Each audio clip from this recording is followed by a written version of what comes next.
നമസ്കാരം. ന്യൂസ് കേരള പ്രധാന വാർത്തകളുമായി CK നാസർ കാഞ്ഞങ്ങാട്. ഗാസയിൽ വെടിനിർത്തൽ കരാർ നിലവിൽ വന്നു. ആദ്യം മോചിപ്പിച്ച 3 ബന്ദികളുടെ പട്ടിക ഹമാസ് കൈമാറിയതോടെയാണ് ഇസ്രായേൽ വെടിനിർത്തലിന് തയ്യാറായത്.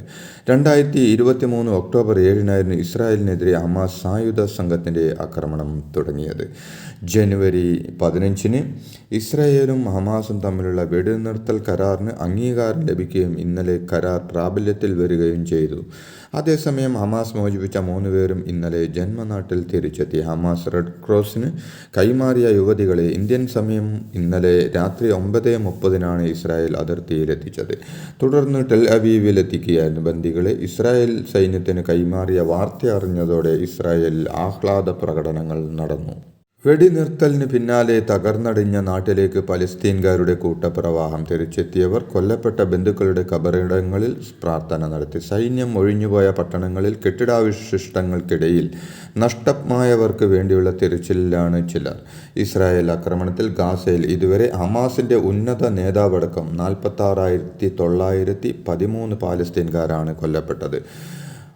11,750 പേർക്ക് പരിക്കേൽക്കുകയും ചെയ്തു. 23 ലക്ഷത്തോളം വരുന്ന ജനങ്ങൾ ഭവനരഹിതരാകുകയും ചെയ്തു. അതേസമയം ഗാസയിലെ യുദ്ധത്തിൽ 400 സൈനികർ കൊല്ലപ്പെട്ടെന്നാണ് ഇസ്രായേൽ കണക്ക്. ഡൊണാൾഡ് ട്രംപ് അമേരിക്കയുടെ 47ാമത് പ്രസിഡന്റായി ചുമതലയേൽക്കും. ഇന്ത്യൻ സമയം ഇന്ന് രാത്രി 10:30 സ്ഥാനാരോഹണം. തെരഞ്ഞെടുപ്പിൽ ഡെമോക്രാറ്റിക് പാർട്ടി കമല ഹാരിസിനെ തോൽപ്പിച്ചാണ് ട്രംപ് 2ാം തവണയും പ്രസിഡന്റായത്. കാലാവസ്ഥ കണക്കിലെടുത്ത് ഡൊണാൾഡ് ട്രംപിൻ്റെ സ്ഥാനാരോഹണ ചടങ്ങുകൾ ക്യാപിറ്റൽ മന്ദിരത്തിലേക്ക് മാറ്റി. വാഷിംഗ്ടണിൽ -6°C താപനില താഴ്ന്നതിനാലും നാളെ വാഷിംഗ്ടണിൽ -12°C തണുപ്പ് പ്രവഹിക്കുന്ന സാഹചര്യത്തിലുമാണ് ഈ അസാധാരണ നടപടിയെന്ന് അധികൃതർ അറിയിച്ചു. കൂത്താട്ടുകുളം നഗരസഭയിൽ അവിശ്വാസ പ്രമേയം ഇന്നലെ ചർച്ചയ്ക്കെടുക്കാനിരിക്കെ കൗൺസിലർ കലാരാജുവിനെ തട്ടിക്കൊണ്ടുപോയെന്ന കേസിൽ പോലീസ് കേസെടുത്തു. CPM കൂത്താട്ടുകുളം ഏരിയ സെക്രട്ടറി, നഗരസഭാ chairperson, vice chairman, party local secretary എന്നിവരടക്കം 45 പേരാണ് പ്രതികൾ. നഗരസഭയിലെ CPM കൗൺസിലർ കലാരാജുവിൻ്റെ കുടുംബം നൽകിയ പരാതിയിലാണ് പോലീസ് കേസെടുത്തത്. കൂത്താട്ടുകുളം നഗരസഭയിലെ അവിശ്വാസ പ്രമേയത്തിനിടെ തന്നെ CPM തട്ടിക്കൊണ്ടുപോവുകയായിരുന്നുവെന്ന് കലാരാജു. തൻ്റെ കാറിൽ കുടുങ്ങിയപ്പോൾ വെട്ടിത്തരാമെന്ന് മകനേക്കാൾ പ്രായം കുറവുള്ള CPM പ്രവർത്തകൻ ഭീഷണിപ്പെടുത്തിയെന്ന് അവർ പറഞ്ഞു. തട്ടിക്കൊണ്ടുപോയെന്ന പരാതിയിൽ പോലീസ് കേസെടുത്തതിന് പിന്നാലെയാണ് കലാരാജുവിൻ്റെ പ്രതികരണം.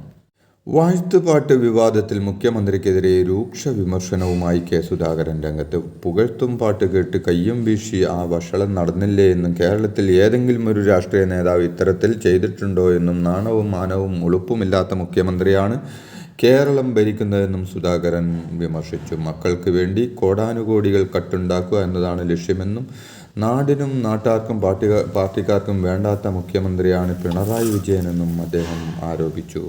മുഖ്യമന്ത്രി പിണറായി വിജയൻ പകരം വെക്കാനില്ലാത്ത ചരിത്ര പുരുഷനാണെന്നും എല്ലാ വേട്ടയാടലുകൾക്കും കുരിശിലേറ്റലുകൾക്കും ശേഷം ഉയർത്തെഴുന്നേറ്റ് വന്ന ഒരു മനുഷ്യനെ അദ്ദേഹത്തിൻ്റെ കഴിവുകൾ വെച്ച് പ്രശംസിക്കുമ്പോൾ അതിൽ അസഹിഷ്ണുക്കളാവേണ്ട കാര്യമില്ലെന്നും മുതിർന്ന CPM നേതാവും കേന്ദ്ര കമ്മിറ്റി അംഗവുമായ EP ജയരാജൻ പറഞ്ഞു. പല പ്രതിസന്ധി ഘട്ടത്തിലും കേരളത്തിലെ ജനങ്ങളെ കൈവിടാതെ നടപ്പാക്കിയ വികസന പ്രവർത്തനങ്ങളെ ആർക്കും പറയാനാവില്ലെന്നും മുഖ്യമന്ത്രിയെ പ്രശംസിക്കുന്നതോ അദ്ദേഹം ചെയ്ത കാര്യങ്ങളെ പാട്ടിൻ്റെ രൂപത്തിൽ അവതരിപ്പിക്കുന്നതോ തെറ്റാണെന്ന് കരുതാനാകില്ലെന്നും EP പറഞ്ഞു. വയനാട്ടിലെ DCC ട്രഷററായിരുന്ന NM വിജയൻ്റെ ആത്മഹത്യയുമായി ബന്ധപ്പെട്ട കേസിൽ MLA IC ബാലകൃഷ്ണൻ അടക്കം 3 കോൺഗ്രസ് നേതാക്കൾക്ക് മുൻകൂർ ജാമ്യം. DCC പ്രസിഡന്റ് LD അപ്പച്ചൻ, മറ്റൊരു കോൺഗ്രസ് നേതാവ് KK ഗോപിനാഥ് എന്നിവർക്കാണ് മുൻകൂർ ജാമ്യം ലഭിച്ചത്. ബോബി ചൊമ്മണ്ണൂർ വിഷയത്തിൽ അഭിപ്രായം പറഞ്ഞതിന് വനിതാ കമ്മീഷനും യുവജന കമ്മീഷനും തന്നെ വേട്ടയാടുന്നുവെന്ന് രാഹുൽ ഈശ്വർ പറഞ്ഞു. ഹണി റോസിനോട് പെരുമാറ്റ നയവും രാഹുൽ ഈശ്വറിനോട് ചിറ്റമ്മ നയവുമാണെന്നും തനിക്കെതിരെ കേസെടുത്ത യുവജന കമ്മീഷൻ തൻ്റെ ഭാഗം കേൾക്കാൻ തയ്യാറായില്ലെന്നും പറഞ്ഞ രാഹുൽ ഈശ്വർ ഇവിടെ പുരുഷ കമ്മീഷൻ വേണമെന്നും ജനുവരി 30 മുതൽ പുരുഷ കമ്മീഷന് വേണ്ടിയുള്ള ക്യാമ്പയിൻ ആരംഭിക്കുമെന്നും പറഞ്ഞു. ഡ്രൈവർമാർ നന്നാവുകയും മനസ്സ് വെക്കുകയും ചെയ്താൽ ഡീസൽ ചെലവിൽ പ്രതിവർഷം 77 കോടി രൂപ ലാഭിക്കാനാകുമെന്ന് KSRTC കഴിഞ്ഞ ദിവസം വിവിധ യൂണിറ്റുകളിലേക്ക് അയച്ച സർക്കുലറിലാണ് ഈ പുതിയ നിർദ്ദേശം നൽകിയിരിക്കുന്നത്. എറണാകുളത്തെ KSRTCയുടെ പുതിയ ബസ് സ്റ്റാൻഡ് സ്ഥിരം വെള്ളക്കെട്ടുണ്ടാകുന്ന സ്ഥലത്ത് തന്നെ നിർമ്മിക്കുന്നതിൽ വിമർശനവുമായി ദുരന്ത നിവാരണ വിദഗ്ധൻ മുരളി തുമ്മാരുകുടി.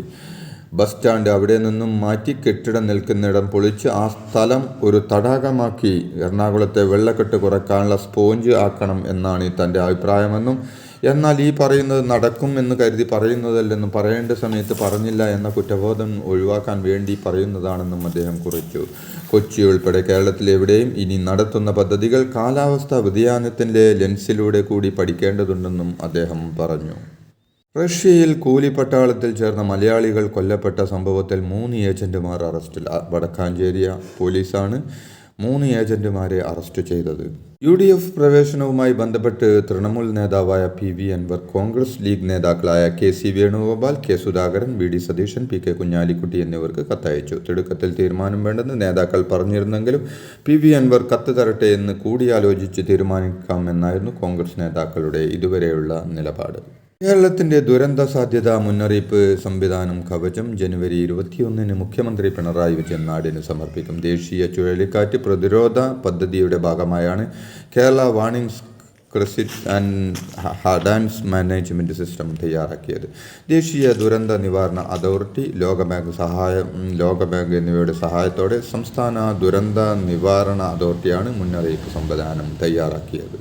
യോഗാചാര്യൻ ബാബ രാംദേവിനെതിരെ അറസ്റ്റ് വാറന്റ് പുറപ്പെടുവിച്ച് പാലക്കാട് കോടതി. ഫലസിദ്ധി വാഗ്ദാനം ചെയ്ത് ഔഷധ പരസ്യ നിയമം ലംഘിച്ച കേസിൽ Palakkad judicial first class magistrate കോടതി 2 ആണ് രാംദേവിനെതിരെ വാറന്റ് പുറപ്പെടുവിച്ചത്. സംസ്ഥാന ഡ്രഗ്സ് കൺട്രോൾ വിഭാഗം രജിസ്റ്റർ ചെയ്ത കേസിലാണ് നടപടി. വ്യവസായി ബോബി ചമ്മണ്ണൂരിന് കക്കനാട് ജയിലിൽ വഴിവിട്ട സഹായം നൽകിയ സംഭവത്തിൽ നടപടിക്ക് ശുപാർശ. ജയിൽ DIGP അജയകുമാറിനും സൂപ്രണ്ടിനുമെതിരെ ജയിൽ ADGP റിപ്പോർട്ട് നൽകി. ജീവനക്കാരുടെ മൊഴി രേഖപ്പെടുത്തുകയും CCTV ദൃശ്യങ്ങളും രേഖകളും പരിശോധിക്കുകയും ചെയ്ത ശേഷമാണ് ജയിൽ DIGക്കും സൂപ്രണ്ടിനുമെതിരെ നടപടിക്ക് ADGP ശുപാർശ ചെയ്തത്. ഗുരുവായൂർ ക്ഷേത്രത്തിൽ 1 മാസത്തെ ഭണ്ഡാരം വരവായി 7.5 കോടി രൂപ ലഭിച്ചു. ഇത് റെക്കോർഡാണ്. കഴിഞ്ഞ ജൂണിലാണ് 7 കോടിയിലധികം വരുമാനം ലഭിച്ചത്. സാധാരണ 5 മുതൽ 6 കോടി രൂപ വരെയാണ് ഭണ്ഡാരം വരവായി ലഭിക്കാറുള്ളത്. കൂടാതെ 3 കിലോ 906 ഗ്രാം സ്വർണവും 25 കിലോ 830 ഗ്രാം വെള്ളിയും ലഭിച്ചു. കണ്ണൂരിൽ 25 ദിവസം മാത്രം പ്രായമുള്ള കുഞ്ഞിൻ്റെ തുടഭാഗത്ത് സൂചി കഷ്ണം കണ്ടെത്തി. തുടയിൽ പഴുപ്പ് കണ്ടതോടെയാണ് പയ്യന്നൂരിലെ സ്വകാര്യ ആശുപത്രിയിൽ പരിശോധിച്ചപ്പോഴാണ് 3 സെൻറ്റിമീറ്റർ നീളമുള്ള സൂചി കഷ്ണം കണ്ടത്. പരിയാരം ഗവൺമെൻറ് മെഡിക്കൽ കോളേജിൽ നിന്ന് പ്രതിരോധ കുത്തിവയ്പ് എടുത്തപ്പോൾ വന്ന പിഴവാണെന്ന് കാട്ടി പെരിങ്ങോം സ്വദേശിയായ പിതാവ് ശ്രീജു മുഖ്യമന്ത്രിക്ക് പരാതി നൽകി. ഇതോടെ ഇന്നത്തെ പ്രധാന വാർത്തകൾ സമാപിച്ചു. നന്ദി, നമസ്കാരം.